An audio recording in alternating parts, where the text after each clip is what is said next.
Hi friends, welcome back to my channel my life style by Ramya Paruchuri. ఎలా ఉన్నారు అందరూ? నేనైతే చాలా బాగున్నాను. మీరు కూడా చాలా బాగున్నారని అనుకుంటున్నాను. ఈ వీడియో వచ్చేసరికి 16:8 ఇంటర్మీడియట్ ఫాస్టింగ్ 60 డేస్ ఛాలెంజ్లో డే 8 అండి. ముందుగా ఈరోజు నేను వాకింగ్కి వెళ్ళేటప్పుడు అక్కడ కొన్ని టిప్స్ అనేవి నేను తీసుకున్నాను అనమాట. చాలా బాగుంటుంది. మా పెద్దవడ్లపూడి వచ్చేసరికి ఒక పల్లెటూరు వాతావరణం అయితే మీరు ఈ వీడియోలో చూస్తారు. నేను వాకింగ్ చేసే ఏరియా ఎలా ఉంటుందో కూడా మీకు చూపిస్తున్నాను. ఫస్ట్ టైం నా ఛానల్ని ఎవరైనా వాచ్ చేస్తున్నట్లయితే తప్పకుండా నా ఛానల్ని సబ్స్క్రైబ్ చేసుకోండి. నా డే వచ్చేసరికి వాటర్తోనే స్టార్ట్ అవుతుంది. 1 గ్లాస్ వామ్ వాటర్ తాగిన తర్వాత నా డే అనేది స్టార్ట్ చేస్తాను. ఆ తర్వాత 3 లీటర్స్ ఆఫ్ వాటర్ అనేది డే మొత్తంలో కంప్లీట్ చేయడానికి మ్యాక్సిమం ట్రై చేస్తున్నాను. ఫాస్టింగ్ వచ్చేసరికి నేను బీట్రూట్ జ్యూస్తో అయితే బ్రేక్ చేశాను. మీ టోన్డ్ స్కిన్ అని చెప్పేసి చాలా ప్రొడక్ట్స్ అనేవి మనం చూస్తూ ఉంటాము. నేను చెప్తున్నాను, విత్ ఎక్స్పీరియన్స్ చెప్తున్నాను. మీరు కనుక టోన్డ్ స్కిన్ కావాలి అనుకుంటే డైలీ మార్నింగ్ క్యారెట్, కీరా, అదేవిధంగా బీట్రూట్ కలిపి ఒక జ్యూస్ చేసుకుని తాగండి. 1 మంత్లో మీకు తెలియకుండా మీ ఫేస్లో ఒక గ్లో అనేది వచ్చేస్తుంది. అది న్యాచురల్ గ్లో అనమాట. నేను హనీ కూడా యాడ్ చేసుకుని అయితే ఈ జ్యూస్ తీసుకున్నాను. కోడిగుడ్లు పులుసు చూడంగానే నాకు ఒక విషయం అయితే గుర్తొచ్చింది. చిన్నప్పుడు ఇంట్లో కోడిగుడ్లు పులుసు అంటే ఆ రోజు పండగలా ఉండేదన్నమాట. అంటే చాలా ఎక్సైట్ అయిపోయేవాళ్ళము. అదేంటో తెలీదు. అది చిన్న విషయమే అయినా చాలా హ్యాపీనెస్‌ని ఇచ్చేది. ఆ పాత రోజులన్నీ నాకు మళ్ళీ గుర్తొచ్చాయి. చిన్న చిన్న వాటిలకి ఆనందించడం అనేది మర్చిపోయాము. చిన్నపిల్లల్ని చూస్తే ఆ విషయం మనకు గుర్తొస్తది. దేవాన్ష్ చాలా చిన్న చిన్న విషయాలకి చాలా ఎక్సైట్ అయిపోతా ఉంటాడు. నాకయి చూసినప్పుడల్లా అనిపిస్తది, నాకు కూడా ఇలాగే ఎంజాయ్ చేయాలి అని చెప్పేసి. నేను కూడా చిన్న విషయాల్లో సంతోషాన్ని ఎతుక్కోవడం స్టార్ట్ చేశాను. ఫైనల్‌గా నా లంచ్ వచ్చేసరికి కీరా, రైస్, కోడిగుడ్డు ములక్కాయ పులుసు, అలాగే ఒక అరిసె అయితే తిన్నానండి. బయట దొరికే ఆ షుగరీ స్వీట్స్‌తో పోలిస్తే అరిసె అనేది చాలా మంచిది. లైక్ కార్బోహైడ్రేట్స్ ఉంటాయి కానీ అది బెల్లంతో, నెయ్యితో, స్వచ్ఛమైన నెయ్యితో చేసిందండి. చాలా టేస్టీగా ఉంది. తింటే గారెలే తినాలి అని పెద్దోళ్ళు అన్నారు గానీ, ఈ మిల్లెట్ దోస తింటే మాత్రం వాళ్ళు ఒపీనియన్ మార్చుకుంటారు. తింటే మిల్లెట్ దోసే తినాలి అని అంటారు. అంత బాగుందండి ఈ దోస. కొర్రలతో చేసుకుంటాము. కొర్రలు అలాగే మినపగుళ్ళు నానబెట్టుకొని 1కి 2 ఒక ఒక డబ్బా మినపగుళ్ళు అయితే 2 డబ్బాలు కొర్రలనమాట. అసలు నేను దాన్ని తిప్పకుండా జస్ట్ అలా పిండి ఏసేసి ఉంచాను. అవి బబుల్స్ వచ్చాయి.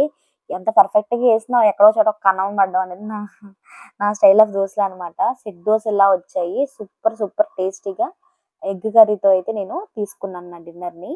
ఈ డే తర్వాత 2 డేస్ నేను అమ్మ వాళ్ళ ఇంటికైతే వెళ్ళాను. పండగకి వెళ్ళలేకపోయాను కదా! అందుకని చెప్పేసి వెళ్ళాను. బట్ 2 డేసే ఉన్నాను. మళ్ళీ రిటర్న్ వచ్చేసరికి నాకు పీరియడ్స్ వచ్చాయి. సో, పీరియడ్స్‌లో నాకైతే అసలు ఎలా అనిపించిందంటే క్రేవింగ్స్ ఫుల్ ఒక లెవెల్‌లో ఉన్నాయన్నమాట. నేనే 4 రాళ్ళు వెనక్కేసుకోమంటే నేను పొట్టలో 4 సమోసాలు, 4 జిలేబీలు ఇలాగా పొట్టలో ఏసేసుకున్నానండి. 4 రోజులు అసలు ఒక డైట్‌లో ఉన్నానన్న సంగతి కూడా మర్చిపోయాను నేను. యాక్చువల్‌గా తినకూడదు కానీ ఆ క్రేవింగ్స్ అలాంటివి. నేనైతే ఓవర్‌కమ్ చేయలేకపోయాను. ఈసారికైతే ఇలా కానిచ్చేద్దాం అనిపించింది. సో, స్వీట్స్ విషయంలో అయితే నేను కాంప్రమైజ్ అవ్వలేదు. బట్ ఎనీహౌ కానీ ఈ 3 డేస్ నేను 3, 4 డేస్ ఉన్నాయి కదా! 3, 4 డేస్‌లో కూడా ఒక 2, 3 డేస్ అనేది అసలు వీడియోస్ కూడా తీయలేదండి. ఏం షూట్ చేయలేదు. బట్ షూట్ చేసిన మట్టుకు నేనేం తిన్నాను, ఏంటి అనేది మీకు క్లియర్‌గా అయితే ఈ వీడియోలో చూపించేస్తాను. నుంచైనా స్ట్రిక్ట్‌గా చేద్దాము. అయిపోయిందేదో అయిపోయింది. లెట్స్ గో ఆన్ అని చెప్పేసి నేనైతే మూవ్ ఆన్ అయిపోతున్నానండి. ఏంటంటే గిల్టీ ఫీలింగ్ పెట్టేసుకోవడం, ఏదో తినేసామని చెప్పేసి బాధపడిపోవడం వల్ల మనకి ఏమీ రాదనమాట. ఇంకా మనం నీరసించిపోతాము. అలా కాకుండా అయిపోయిందేదో అయిపోయిందని ముందుకెళ్ళాలి. ఎందుకంటే ఇది 1, 2 రోజులు చేసేది కాదు. ఇది నా లైఫ్ స్టైల్. లైక్ నేను లైఫ్ లాంగ్ ఇది కంటిన్యూ చేయాలి అని అనుకుంటున్నాను. ఇంటర్మీడియట్ ఫాస్టింగ్ అని కాదండి, హెల్తీగా తినడం అనేది దాని గురించి చెప్తున్నాను. సో, ఇప్పుడొచ్చేసరికి మా విలేజ్ అయితే చూసారనుకుంటున్నాను. చాలా బాగుంటుందండి. ప్లెజెంట్‌గా ఉంటది విలేజ్. ప్లెజెంట్ ఈవినింగ్‌లో కొన్ని ఫోటోస్ తీసుకున్నాను. తాటి చెట్లు పడాలని చెప్పి నేను పడిన తిప్పలు మామూలుగా లేవనమాట. ఈ వీడియో చూస్తే మీకే తెలుసుద్ది. ఆ ఫోటోలు చూసారా? ఎంత కష్టపడి తీశానంటే మామూలుగా కాదు. ఆ తాటి చెట్టులో నేను పడకపోయినా పర్వాలేదు, తాటి చెట్టు పడితే చాలురా బాబు అనుకుని లాస్ట్‌లో ఫోటో అయితే తీశాను. సన్‌సెట్ టైం అనమాట ఇది. ఇలా వాకింగ్ చేసుకుంటూ ముందుకు వెళ్తూ వెళ్తూ ఉంటే ఏం జరుగుతుందంటే అండి, అలా మట్టి రోడ్లో నుంచి తార్ రోడ్డు మీదకి వచ్చేస్తాం అనమాట. పొలాలు మొత్తం చుట్టేసి ఇలా తార్ రోడ్డు మీదకి వచ్చాక అదేదో వేరే ప్రపంచంలా అనిపిస్తది. అదిగోండి మిశ్రా ధాబా. కొంచెం ముందుకెళ్తే నర్సరీ. ఇంకా కొంచెం ముందుకెళ్తే విజేత స్కూలు, ఇంకాస్త ముందుకెళ్తే మనకి సాయిబాబా గుడి కూడా కనిపిస్తుంది. ఇదండి మా ఊరు. మా ఊర్లో పావలా వంతు కూడా నేనైతే మీకు చూపించలేదు. ఏదో నేను తిరిగే ప్లేసే మీకు చూపించాను అనమాట. నేను కూడా పెద్దగా ఎప్పుడు బయటికి రానండి. కేవలం వాకింగ్ కోసమే బయటకు వస్తాను. ఈ రోజు వాకింగ్ కంటే నాకు శ్రద్ధ ఎక్కువగా వీడియో తీయడం మీదే ఉందండి. ఎందుకంటే మా అందమైన పల్లెటూరు మీకు చూపిద్దాం అనేసి. సో మొత్తానికి అటు ఇటుగా 7,924 స్టెప్స్ అయితే వేశాను. ఈ 1 వీక్ ఎగ్జాక్ట్ గా ఏం తిన్నాను అని అయితే నేను చూపించట్లేదండి. ఎందుకంటే చెప్పాను కదా, పిక్స్ అనేది తీయలేదు. బట్ ఎంతో కొంత హెల్తీగా మెయింటైన్ చేయడానికి అయితే ట్రై చేశాను అనే విషయం మీకు అర్థం అవడం కోసం కొన్ని పిక్స్ అనేది యాడ్ చేశాను. పూర్తిగా మానేయడం కంటే ఎంతో కొంత మెయింటైన్ చేయడం చాలా ఇంపార్టెంట్. ఒక చిన్న ఇంపార్టెంట్ విషయం చెప్పాలండి. ఇప్పటి వరకు ఇంట్లోనే ఉంటున్నాను, ఏం చేయట్లేదు అని మీతో చెప్తూ వచ్చాను. ఇప్పుడైతే ఒక టాస్క్ అనేది నేను తీసుకున్నాను అనమాట.